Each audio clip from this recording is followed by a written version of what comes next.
तो चैप्टर 9 जो है वो कॉरपोरेट एक्शन के ऊपर है कि कॉरपोरेट एक्शन होता क्या है मार्केट में।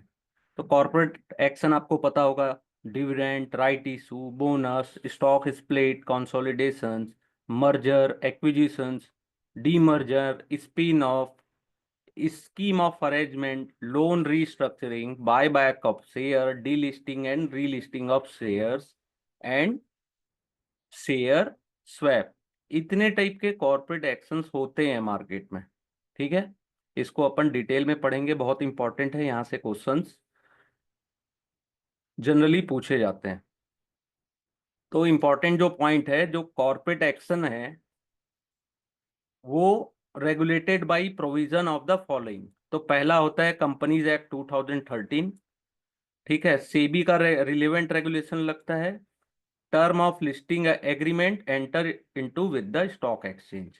ये सब चीजें कॉर्पोरेट एक्शन के लिए जो रेगुलेशन है ये तीन चीजों से होता है। ठीक है, ये जो 3 पॉइंट्स अपन डिस्कस कर रहे हैं। All corporate action therefore need to follow the requirement prescribe by this regulation. तो जो भी रेगुलेशंस होती है उसको फुलफिल करना होता है। ठीक है, this include giving notice to the regulators, regulators को नोटिस देना, stakeholder and following the disclosure norm laid down in the application. ठीक है, ये सब चीजें हैं। नोटिस किसको किसको देना है? Regulator, stakeholder and following the disclosure norm laid down in the applicable कॉर। Corporate benefit and actions as defined above apply to all investors who appear in the register of member. If share are held in physical form, an investor whose name appear in the register of beneficiary owner maintained by depository. In the case of demat shares, in order to determine this, the company announce a record date और book closure period. तो इसके लिए company, आप लोगों को पता होगा कि जब भी कोई भी कॉर्पोरेट बेनिफिट या एक्शन है उस होता है तो उसका एक रिकॉर्ड डेट अनाउंस करती है। An investor whose name appear on the record of the same date become eligible shareholder. तो रिकॉर्ड डेट तक जिनके भी नाम उस रजिस्टर में होते हैं, ठीक है, उनको कॉर्पोरेट एक्शन और उसके जो बेनिफिट है वो प्रोवाइड करना होता है। ये अब मैं क्यों पढ़ा रहा हूँ, ये सब चीजें पूछता है एग्जाम में घुमा फिरा के। ठीक है, 5 नंबर्स का इस चैप्टर से आता है। लेकिन अगर मैं ये कहूँ कि हर चैप्टर एक दूसरे से कोरिलेट है तो प्लीज ज्यादा ध्यान डीप स्टडी में अपन को करना है कि ज्यादा से ज्यादा डेप्थ में अपन पढ़ सके। 5 नंबर्स का आता है तो ऊपरी ऊपर नहीं आता, बहुत डिफिकल्ट टाइप से भी क्वेश्चंस कई बार पूछते हैं, जो कि जब नेक्स्ट स्लाइड्स में मैं आपको बताते भी रहूंगा उसके बारे में। तो एक होता है डिविडेंड। तो डिविडेंड कहाँ से पेड होता है ये भी आता है। ठीक है, डिविडेंड कहाँ से पेड होता है, कई बार ये क्वेश्चन आता है। तो post tax profit in a business belong to share holders and company can broadly do two thing with those profit. तो पोस्ट टैक्स प्रॉफिट से डिविडेंड दिया जाता है। तो उसको क्या करते हैं, या तो रिटेन कर लिए जो पोस्ट टैक्स प्रॉफिट है for investment in the business. तो जो पोस्ट टैक्स प्रॉफिट आया उसको क्या किए, एज अ डिविडेंड या तो रिटेन कर लिए, अपने पास रख लिए, या तो और return to the share holders, या तो शेयर होल्डर्स को रिटर्न कर दिया। If a company choose to return money to all share holders in equal portions, और कंपनी चाहती है कि वो पैसे सभी शेयर होल्डर्स को इक्वली डिवाइडेड करें तो वो क्या करते हैं, it is said to have declare a dividend. ठीक है, इतना डिटेल में अपन ने डिविडेंड कभी नहीं पढ़ा होगा जो अभी पढ़ा है अपन ने। ठीक है, अपने को बस ये पता है कि कंपनी को प्रॉफिट हुआ तो डिविडेंड दे दिया, क्यों दिया, कैसे दिया, ये अभी अभी अपन देख रहे हैं। Company distribute part of profit and retain part of profit in the business. कई बार ये भी होता है कि कंपनी आधा प्रॉफिट अपने पास रख लेती है, आधा को एज अ डिविडेंड शेयर कर देती है।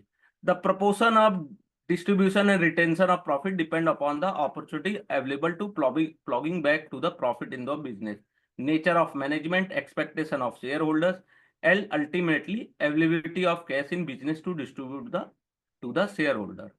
A company may declare interim dividend during the financial year। एक इंटरिम डिविडेंड होता है, उसको फाइनेंशियल ईयर में कभी भी दे सकते हैं। लेकिन जो फाइनल डिविडेंड होता है वो होता है at the end of the year. ठीक है, और कंपनी को कब डिविडेंड देना होगा? कंपनी हैज टू पे dividend with in 30 day of its declaration. Company ने जब डिक्लेयर किया है, जो भी रिकॉर्ड डेट है, उसके 30 दिन के अंदर उनको डिविडेंड डिस्ट्रीब्यूट भी करना है, पे करना है कस्टमर्स को, यानी कि शेयर होल्डर्स को, इन्वेस्टर्स को। और SEBI has mandate that listed company shall declare dividend in rupees term और per share basis as against the early practice of declaring dividend as percentage of the face value. ठीक है। अब ये भी, यहां से भी क्वेश्चन आता है, सेबी ने मैंडेट किया है कि जो भी डिविडेंड डिक्लेयर होगा वो रुपीज के टर्म में होगा, पर शेयर। पहले क्या होता था? परसेंटेज के बेस में होता था। तो this is to avoid confusion among investor while comparing dividend on various share of different face value. ठीक है। इसका एक एग्जांपल देखते हैं। If 50% dividend is declare by two companies A and B with different face value 2 and 10 respectively, a investor of A will receive 1 rupees, जिसका face value 2 है उसको 1 रुपए डिविडेंड मिलेगा, लेकिन जिसकी फेस वैल्यू 10 है उसको 5 रुपीज डिविडेंड मिलेगा। तो हमेशा याद रखिएगा कि जो भी डिविडेंड आपको कैलकुलेट करना है, फेस वैल्यू से कैलकुलेट करना है। ठीक है। क्वेश्चंस आते हैं यहां से भी कि कितने हैं, कभी कभी बहुत सिंपल क्वेश्चन पूछ देता है। ठीक है। इजी है। Dividend receive by the investor in two companies are different even though the percent in the same, because the face value of share is different. ठीक है। फेस वैल्यू डिफरेंट है दोनों कंपनी का, तो डिविडेंड भी दोनों के डिफरेंट है। ठीक है। Historical dividend track record of company में seen from pay out ratios. Pay out ratio से अपन हिस्टोरिकल डिविडेंड ट्रैक रिकॉर्ड देखते हैं, which is calculated by dividing the company dividend share by earning per share. तो कैसे होता है? Dividend divided by earning per share, the entire dividend is now taxable in hand of the share holder. जो भी dividend मिलता है वो भी टैक्सेबल इनकम है। ठीक है। 10% टैक्स लगता है। ठीक है। On dividend income more than 5,000। ठीक है। अगर आपकी डिविडेंड इनकम 5,000 से ऊपर है तो आपको 10% देना होगा, ओवरऑल 5,000। ठीक है। एक कंपनी से नहीं, कभी भी किसी भी कंपनी से। तो इसको याद रखिएगा। ठीक है। ये बहुत इंपॉर्टेंट है, जो ये डिविडेंड का पार्ट मैंने बताया ना, ये बहुत इंपॉर्टेंट है, प्लीज इसको हल्के में मत लीजिएगा। ठीक है। यहां से एक दो, 2 क्वेश्चन 3 क्वेश्चन जब भी मन हो, जितना हो सके पूछ देता है। ठीक है। जैसे प्रॉफिट पोस्ट टैक्स प्रॉफिट से अपन डिविडेंड देते हैं, डिविडेंड अपन रुपीज के फॉर्म में देते हैं, फिर डिविडेंड अपन 30 दिन के अंदर उनको देना होता है। ठीक है। पे करना रहता है 30 दिन to its declaration. Interim dividend होता है वो फाइनेंशियल ईयर में कभी भी मिलता है, और जो फाइनल डिविडेंड होता है वो at the end of year ये मिलता है। तो इसको याद रखिएगा। ये इसका जो कैलकुलेशन है, यहाँ से भी एक ना एक क्वेश्चन आता है, तो हमेशा याद रखिएगा जो डिविडेंड का कैलकुलेशन है परसेंटेज वाइज रहता है या रुपीज वाइज, उसको फेस वैल्यू से कैलकुलेट किया जाता है डिविडेंड को। ठीक है। फिर होता है right issue. When a company need additional equity capital it has two choice. Company को एक्स्ट्रा इक्विटी कैपिटल चाहिए तो ask more money from existing share holder और go for fresh set of investors. ठीक है।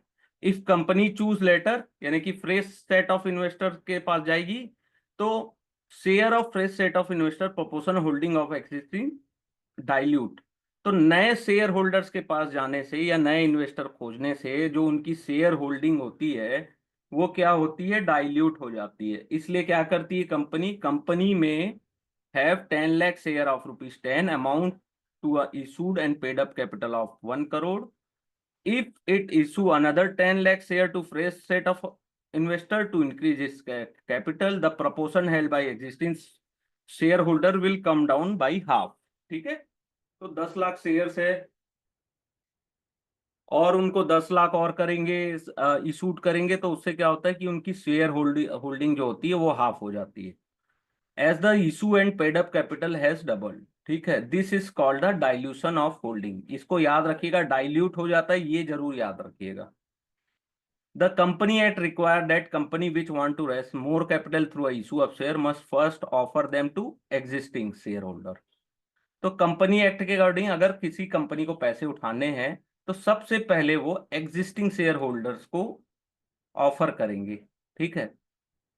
Such offer for share is called right issue, ठीक है। अगर company को पैसे उठाने हैं, ठीक है, कंपनी को फ्रेश कैपिटल चाहिए, तो वो क्या करेंगे, एग्जिस्टिंग शेयर होल्डर्स के पास पहले जाएंगे। और subscribing the right issue is choice not compulsion for investors. अगर सब्सक्राइब आप राइट इशू आपको मिला किसी भी शेयर में, तो वो आपकी चॉइस है कि आप उसको लेना चाहते हैं, कोई कंपल्सन नहीं है। They may buy share offer to them under right issue और let the choice expire without any action. या तो इन्वेस्टर क्या करेगा, अपना जो राइट इशू उसको मिला है उसको वो बाय करेंगे, या तो उसको एक्सपायर होने देंगे ऐसे ही वर्थलेस, ठीक है। और ये भी कर सकते हैं कि जो भी आपको राइट इशू मिला है उसको किसी और पर्सन को भी सेल कर सकते हैं without consideration under love and affections लिखा है। This is called renunciation of right. यानी कि अपने को राइट शेयर्स मिलते हैं, मान लीजिए किसी भी एक कंपनी का आपको राइट शेयर्स मिला, तो उसको आप सेल भी कर सकते हैं मार्केट में। Right entitlement also get traded on stock exchange for defined period. जो राइट इशू भी होता है वो मार्केट में कुछ दिनों के लिए ट्रेड भी होता है। आपने देखा होगा RE लिखा के आता है, किसी भी शेयर के अगल बगल में RE लिखा रहता है, ठीक है। Share under right issue are generally offer at discount. जो शेयर मिलते हैं राइट इशू में वो डिस्काउंट में मिलते हैं जनरली, ठीक है। If price under right issue is higher than market price of stock, investor would be better off buying share from market without subscribing to right issue. अगर प्राइस राइट इशू से ज्यादा है तो क्या करेगा, इन्वेस्टर थोड़ी ना वहां से खरीदेगा, वो तो मार्केट से खरीद लेंगे जिनको खरीदना होगा, ठीक है। लेट अस अज्यूम, यहाँ पे एग्जांपल दिया है कि ए has 10 share of company whose share was 100। If company is further need of capital it could get this capital from existing by offering share at discount. तो 100 रुपया शेयर चल रहा है, उनके पास ऑलरेडी 10 शेयर्स है, तो कंपनी को क्या करना है, एग्जिस्टिंग शेयर होल्डर्स के पास जाना है, तो उनको डिस्काउंट प्राइस में इशू करना होता है, ठीक है। The number of discount share of share holder can be depend on number of share held by him and the ratio offer under right issue. तो जो राइट इशू भी होता है वो रेशोज में होता है ना, कि आपके पास कितने शेयर्स हैं उसके अगेंस्ट आपको कितने राइट इशू मिलेंगे। यहां तक क्लियर हुआ आप लोगों को? एनीथिंग, कोई डाउट, एनी डाउट? यहां तक कोई भी डाउट है तो प्लीज पूछिए।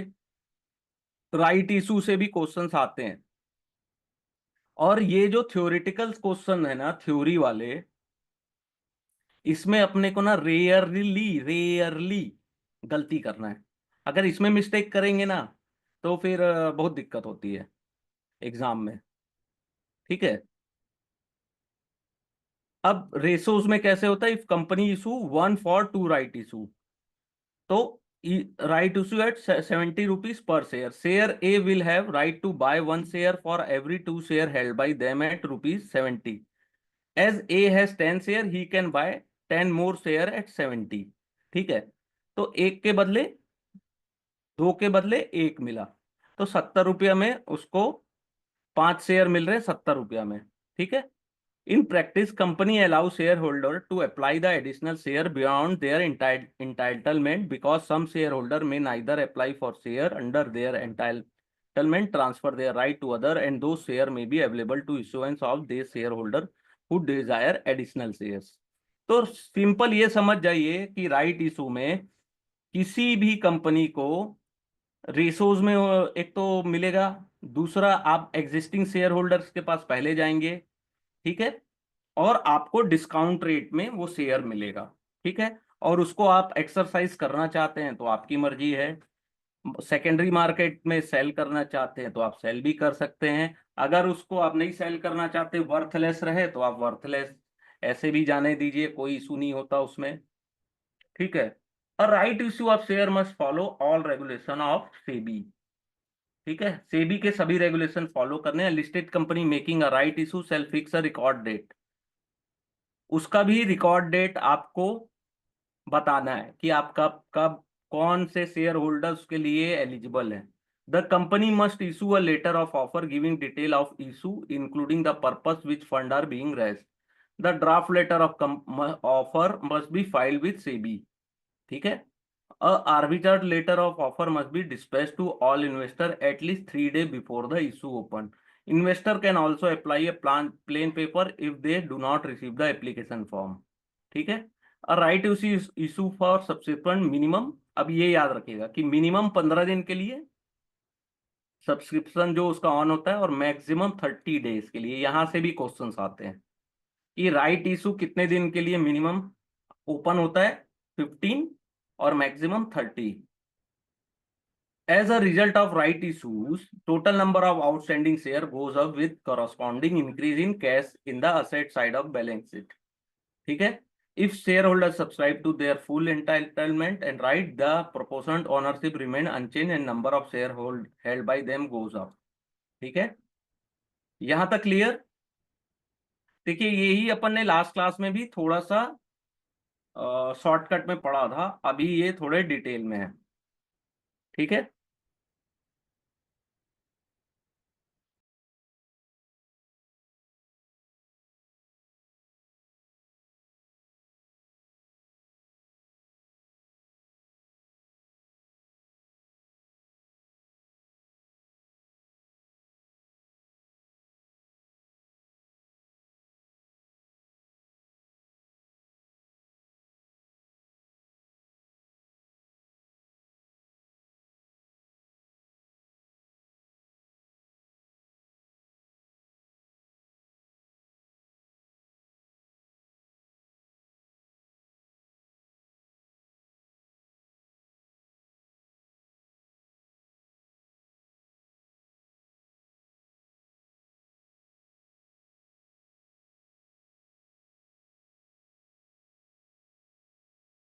Second one is bonus share.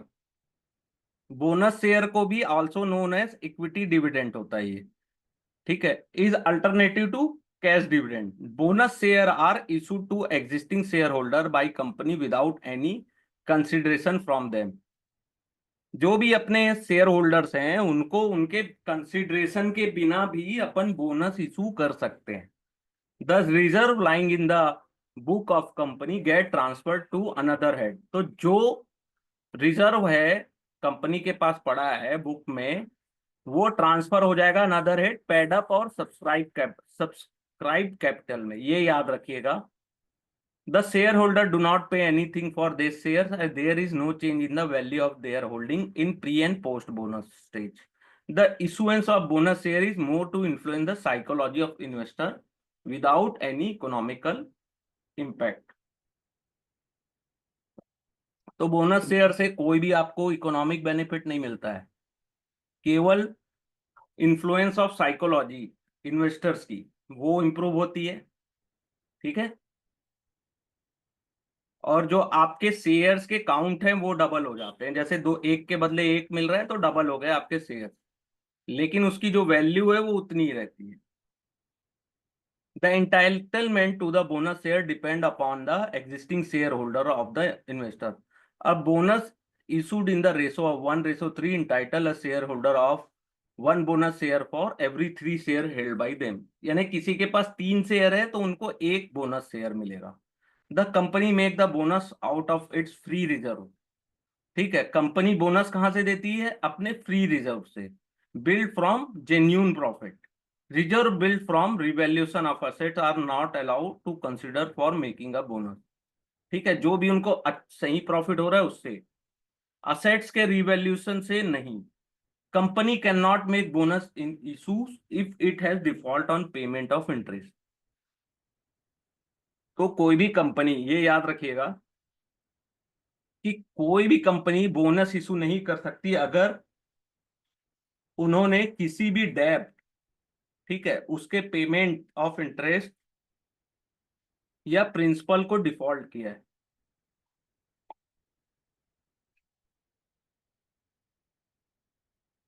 Issuance of bonus share is termed as capitalization of reserve. Total number of share go up without any economic change in the profit and loss statement of balance sheet per share data. Witness immediate deterioration. However, shareholder proportionate owner remain unchanged and the number of share held by them.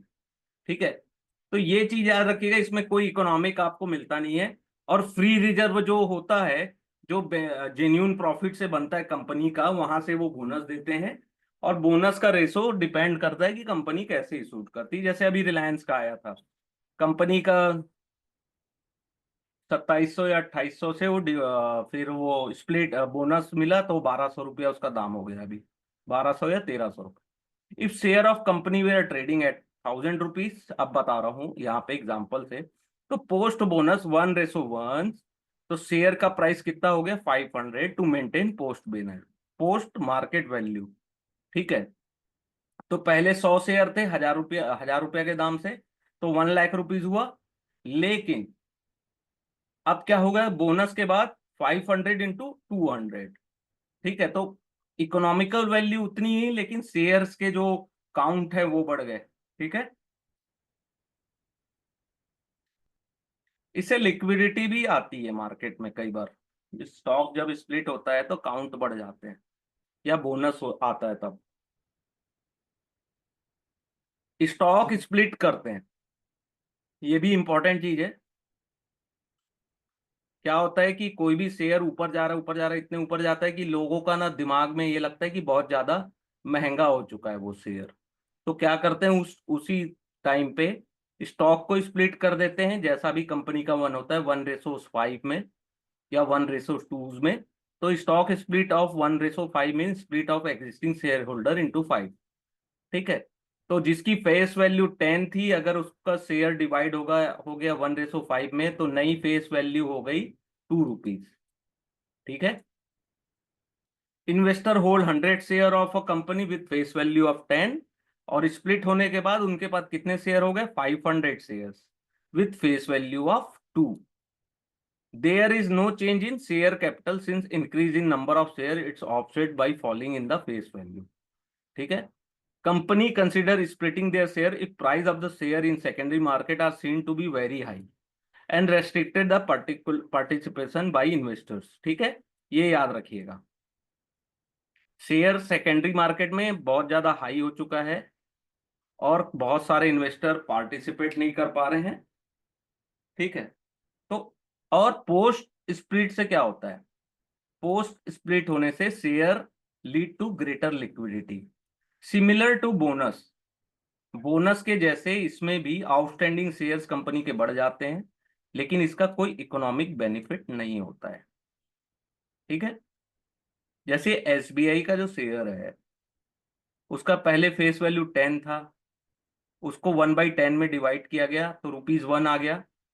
ठीक है, तो जो उसका share 2700 रुपया या 2900 रुपया का चल रहा था, वो डिवाइड हुआ 10 में, तो उसका जो रियल वैल्यू आ गया 270 रुपया के आसपास आ गया था। ये अभी के नहीं है, करीबन 8-10 साल पहले का बात है ये। ठीक है, तो ये एसबीआई के स्प्लिट्स के बारे में बताया है। अभी कोई फेमस शेयर जो स्प्लिट हुआ हो, अभी तो कोई ऐसा फेमस शेयर है नहीं, या कोई famous company. Stock share consolidation, share consolidation यानी कि फेस वैल्यू मान लो 2 रुपए चल रही है, तो एक शेयर को कॉन्सोलिडेट कर दिए 5 में, या 5 शेयर को कॉन्सोलिडेट करके एक 1 शेयर बनाएंगे ना, तो उसको कॉन्सोलिडेशन कहते हैं। जस्ट स्प्लिट का उल्टा होता है। Share consolidation is reverse to stock split. Share consolidation, the company change the structure of its share capital by increase per value of its share in defined ratio or corresponding reducing the number of share outstanding to maintain the paid up and subscribe capital। ठीक है, जैसे 5:1 में है, तो 5 share की जगह आपको 1 share मिलेगा। ठीक है, अब कंसोलिडेट क्यों करती है? Company consider consolidation their share if price of share in secondary market are seen very low. जब लग रहा है कि बहुत कम है, इन्वेस्टर ध्यान नहीं दे रहे हैं, तो कंपनी क्या करती है? उसको कंसोलिडेट कर देती है। उससे क्या होता है? ज्यादा से ज्यादा लोग पार्टिसिपेट करने लगते हैं मार्केट में।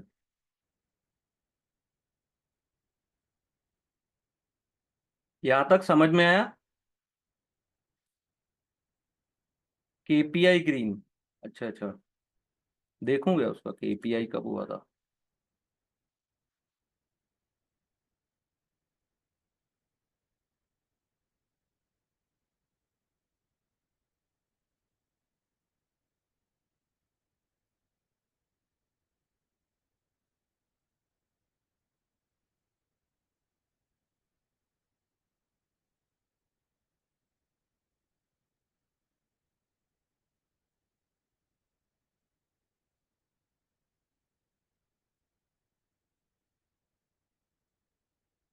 हाँ, ये स्प्लिट हुआ था।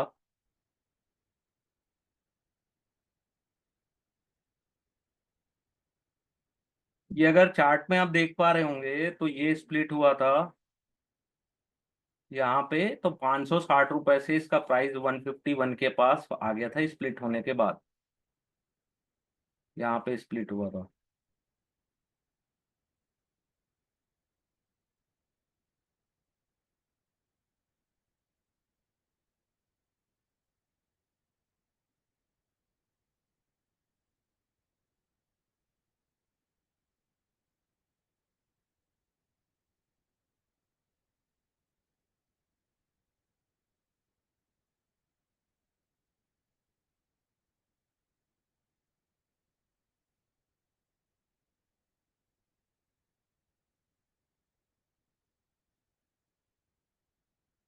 फिर होता है मर्जर, एक्विजिशन एंड consolidations.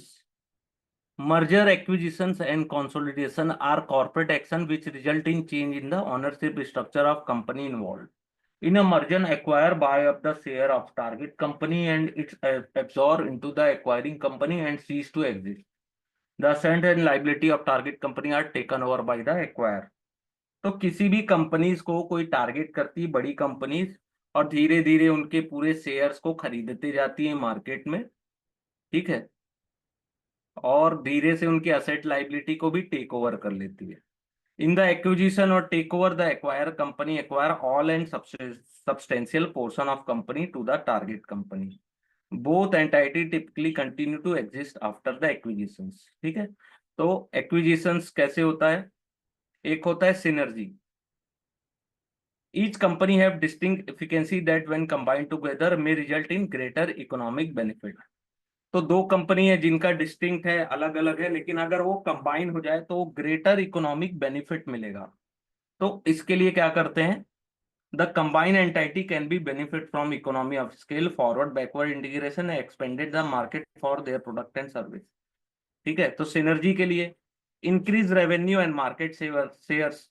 तो रेवेन्यू, अगर दो कॉम्पिटिटर्स को मर्जर एंड एक्विजिशन हो जाए तो उससे क्या होता है? उनकी रेवेन्यू और मार्केट शेयर भी बढ़ती है। Geographical and other diversification, acquiring company in different geography और कॉम्प्लीमेंट्री बिजनेस स्पेस में offer significant competitive advantage to acquirers. तो कई कंपनी ऐसा करती है कि दूसरे जियोग्राफी या दूसरे देश की कंपनीज को एक्वायर करती है, जिससे उनका दूसरे देश में भी प्रेजेंट प्रेजेंस बढ़ता है और उनका डाइवर्सिफिकेशन भी हो जाता है। Taxation, a profitable company can buy a loss making company to enjoy tax shield against the losses of the target company. तो कई बार क्या करती, बहुत सारी कंपनी जिनको प्रॉफिट बहुत ज्यादा हुआ है तो क्या करती, लॉस मेकिंग कंपनी को खरीद लेती है, जिससे वो टैक्स शील्ड को एंजॉय कर पाती है। The shareholder pattern of listing company may change due to substantial acquisition of share and voting right by acquirer and person acting in concert with acquirers. SEBI regulation 1997 provide relevant trigger and requirement for acquire and offer opportunity to public share to exit from the company in such situations. तो जहां भी acquisition या merger होते हैं वहां सेबी के regulations लागू होते हैं। ठीक है। और जब भी ऐसा होता है तो पब्लिक शेयर होल्डर्स को अपॉर्चुनिटी मिलती है निकलने की, या तो एंट्री लेने की, कई बार एंट्री भी लेते हैं लोग। ठीक है, तो ये सब इनके बेनिफिट है, इसको याद रखिएगा। Taxation, geographical and other diversification, increase revenue and market share और sales energy. Merger and acquisition, दो चीजें होती है, या तो दो कंपनी को मर्ज करके एक नई कंपनी बना दिए, या तो किसी एक कंपनी को एक्वायर कर लिए, पूरे उसके शेयर्स, असेट, लाइबिलिटी को खुद बाय कर लिए। डीमर्जर क्या होता है? Opposite, spin off occur when company carve one और more of its existing business into separate company. Spin off माने कि का मतलब ये होता है कि अपना जो एग्जिस्टिंग बिजनेस है उसको एक सेपरेट कंपनी में चेंज किया जा रहा है। In case of spin off, the share holder of record date will be eligible to receive share in the new company. ठीक है, तो नई कंपनी में उनको शेयर्स भी मिलेंगे, दे हेल्ड इन पेरेंट्स कंपनी। ठीक है, यानी कि जैसे रिलायंस इंडस्ट्री से जियो फाइनेंस निकला, तो जियो फाइनेंस का भी तो उनको शेयर मिला ना रिकॉर्डिंग डेट में लोगों को। जैसे अब यहाँ पे एग्जांपल है, सबसे बेस्ट एग्जांपल तो यही दिया, अडानी इंटरप्राइजेस ने अप्रैल 2018 में स्पिन ऑफ किया था, स्पन ऑफ लिखा है यहाँ पे, यानी स्पिन ऑफ। उसका रिन्यूएबल एनर्जी बिजनेस को अलग कंपनी बनाए थे, जिसको अदानी ग्रीन एनर्जी लिमिटेड बोला गया। Share holder of Adani enterprises given share to new company in ratio of 761 and 1000। 761 divided by 1000 के रेशोज में उनको शेयर्स दिए गए। और उनमें से और भी कंपनीज बनी, जैसे Adani ports, Adani power and Adani transmission business. ठीक है, तो ये दो कंपनीज भी और बनी थी। ठीक है, तो ये स्पिन ऑफ होता है। फिर होता है scheme of arrangement. Company, some company may fail to fulfil its obligation to its creditor और certain class of share holders. तो क्या होता है, कंपनीज अपने ऑब्लिगेशन यानी क्रेडिटर को पैसे नहीं दे पा रही है, शेयर होल्डर्स के साथ भी उनका सही चल नहीं रहा है, तो such condition company and creditor, जो कंपनी है और जो क्रेडिटर्स है और मेंबर्स है, वो क्या करते हैं, स्कीम ऑफ अरेंजमेंट में सेटल करते हैं। जैसे ही है ना, अपना ये सोचिए कि उधार को सेटल करना। Scheme of arrangement is a court monitor settlement process between the company and its creditor और members. It's typically involve reorganization of share capital of company. It may involve existing shareholder। ठीक है, share holders की, existing share holders और creditors, ये लोगों के मिल के एक डिसीजन लेते हैं, रीऑर्गेनाइज करते हैं शेयर कैपिटल्स जो कंपनी की है। Under such section 230 of company act, scheme of arrangement can be sought by the company और its creditor and members. Scheme of arrangement किसके द्वारा सॉर्ट किया जाता है, कंपनी और क्रेडिटर्स या मेंबर्स के द्वारा। और the person claiming the scheme of arrangement shall approach the NCLT. NCLT का अप्रोच कर सकते हैं। The tribunal then order the meeting between company and its creditor and member to arrive a compromise और arrangement. ठीक है, NCLT का भी इसमें योगदान होता है। लोन रिस्ट्रक्चरिंग, जैसे लोन को पटा नहीं पा रहे हैं, लोन और डेब्ट restructuring is mechanism available to company in financial distress. Financial distress है जिसको, जो अपने ऑब्लिगेशन को पेड नहीं कर पा रहे हैं, तो लेंडर क्या करते हैं, उनके डेब्ट को रिस्ट्रक्चर करते हैं। दिस में include the amount of loan, amount of loan को रिस्ट्रक्चर करना, रेट ऑफ इंटरेस्ट को रिस्ट्रक्चर करना, मोड ऑफ रीपेमेंट को, फंड को, और equity in the company, the term of loan and so that repayment obligation is with in the payment capacity of the बारोवर। तो जो भी है उनका लोन, रेट ऑफ इंटरेस्ट, ये सबको रिस्ट्रक्चर किया जाता है। इसी को रिस्ट्रक्चर ऑफ पेमेंट बोला जाता है या लोन रिस्ट्रक्चरिंग बोला जाता है, जिसमें लोन के पूरे अमाउंट्स और डिटेल्स को, ठीक है, restructuring exercise to advantage the borrower and lender, दोनों के लिए बेनिफिट है। The borrower is given a way to repay the loan that is feasible giving the current state of business and not be declare as defaulter. तो borrower को क्या होता है, ऐसा फिजिबल दिया जाता है कि आप तो भैया कैसे करके पेमेंट करो कि डिफॉल्ट ना हो। The company is now able to focus on building back its business and repairing the balance sheet. ठीक है, ये हो गया लोन रिस्ट्रक्चरिंग। फिर होता है बाय बैक ऑफ शेयर, ये इंपॉर्टेंट है, इसको याद रखिएगा। अ कंपनी में deploy access cash on the balance sheet in various way. Company के पास एक्सेस कैश पड़ा है बैलेंस शीट में, तो कंपनी या तो एक्सपेंड कर लेगी बिजनेस एंड ग्रो और रिड्यूस इट्स लाइबिलिटी, या तो अपनी लाइबिलिटी को बढ़ाएगी या घटाएगी बाय पेइंग बैक, और या तो डिस्ट्रीब्यूट कर देगी शेयर होल्डर्स को। If it's choose the third option, management need to choose between homogeneous distribution of money among the shareholders, या तो शेयर होल्डर्स को बराबरी में बांट दो पैसा, और डिविडेंड थ्रू डिविडेंड, और it would offer a choice of share holders to have the money through selling their share back to business. ठीक है, या तो कंपनीज को वापस आप अपने शेयर्स बेच दो, ठीक है, जो भी उनकी बायबैक वैल्यू होगी। जैसे अभी बायबैक आया था बजाज बजाज ऑटो में, तो उसका बायबैक शायद 10,000 रुपये था। 10,000 में एक शेयर थे, और उस समय कंपनी का के शेयर का दाम शायद 7 या 8 हजार रुपये ऐसा कुछ चल रहा था। तो ये होता है इसका बायबैक का फायदा। तो motive of buyback of share could be multiple, to give a value boost to the stock if it's seen as undervalue, excess cash and lack of profitable investment opportunity, buyback as a confidence building measures, buyback as a defensive strategy against the potential takeover। ठीक है, buyback to reduce equity and resultancy increase in leverage in the company, buyback to diffuse impact of dilution of promoter holding on account to say employee stock option plan। ये इनके फायदे हैं। ठीक है, इसमें से कुछ समझ नहीं आया तो प्लीज पूछ सकते हैं। While every management talk about the positive impact of buyback and minority shareholder, it is very difficult to ascertain management intention or buyback of shares। Buyback of share can be done only out of the reserve and surplus available with company। ये याद रखिएगा, ये वाला point। The shareholder bought back are extinguished by company with stipulated time frame and lead to reduction in its share capital। To be eligible for share buyback, company should not have default on its payment of interest। से buyback के लिए अगर आपको company को eligible होना है तो payment of interest and principle of debenture, fix deposit and any other borrowing, इसमें डिफॉल्ट नहीं होना चाहिए। ठीक है, फिर होता है डीलिस्टिंग एंड रीलिस्टिंग, इसको याद रखिएगा। Delisting of share refer to the permanent removal of shares of company from being listed to the stock exchange।